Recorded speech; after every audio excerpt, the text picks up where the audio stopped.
সক্ষম হয়েছে। শুধু চেকের ফাঁকা চেকের পাতা উড়েছে।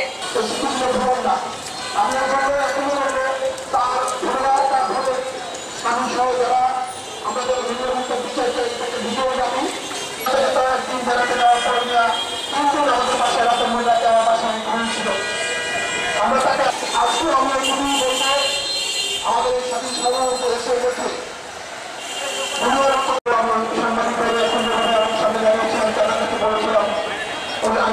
সেদিনে আমি সারাদিন তাদের বাসায় ছিলাম।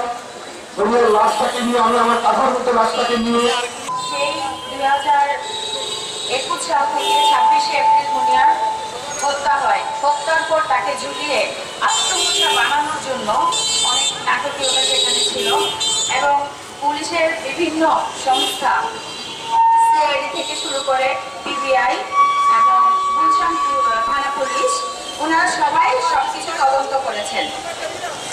তদন্ত করার পর ওনারা যে রিপোর্ট দিয়েছেন, এখানে আসলে কি বলবো, শুধু চেকের ফাঁকা চেকের পাতা উড়েছে।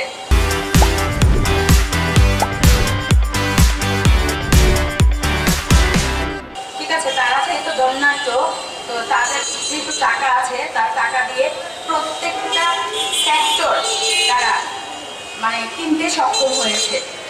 তো এখন আমি আজকে যে মানববন্ধনে দাঁড়িয়েছি সবাইকে নিয়ে, আমার আত্মীয় স্বজন আছে, সাধারণ জনগণ আছে, ছোট ভাই বোনেরা আছে, আপনারা আছেন, সবার উদ্দেশ্যে আমি একটাই বলতে চাই, আমি আল্লাহর রহমতে পেছনে হাতে নিয়ে আমি যেভাবে চলার বাংলাদেশের সংবিধান, বাংলাদেশের বিচার ব্যবস্থা অনুযায়ী যতটুকু যেভাবে যাওয়া যায়, আমি ঠিক আমার বোনের হত্যার বিচারের দাবিতে আমি প্রতিটা বারান্দায় কোর্টের প্রতিটা সিঁড়িতে আমার চিহ্ন আছে।